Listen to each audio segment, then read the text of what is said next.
Here we are in February, and I'm standing in front of a Tommy Atkins mango tree, and I want to talk about some of the things you're going to encounter during this time of year for your mango trees in the home landscape. To talk about insects a little bit, there are some mites. This is a tiny spider-like insect. You really need a magnifying glass to see them. However, they cause the symptoms we see on these leaves, where you see a little bit of browning along the top of the surface. You may even see, when you get close up, a little bit of white powdery-like material on the leaf, and that's actually the skeletons of dead mites. And what's happening is these mites feed on the upper cells of the leaf. Besides causing this browning, they tend to make the leaves appear a light green.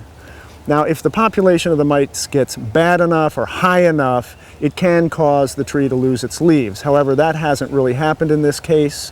If you do feel that you've got to control them, there are insecticidal soaps that can do this. You can also apply elemental sulfur. That will control them.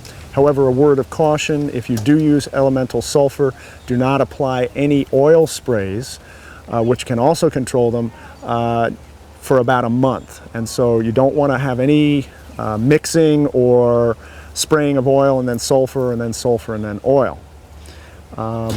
So basically that's the major problem you're going to see with the leaves in the way of insects. Talk a little bit about diseases. There are some diseases of mango that occur during the fall and the late winter. It's called powdery mildew. And generally, the first symptoms you'll see are on the back of the leaves. And you'll see some of this browning, these brown areas.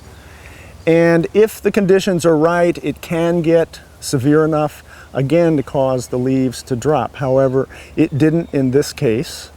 We had generally a pretty dry winter.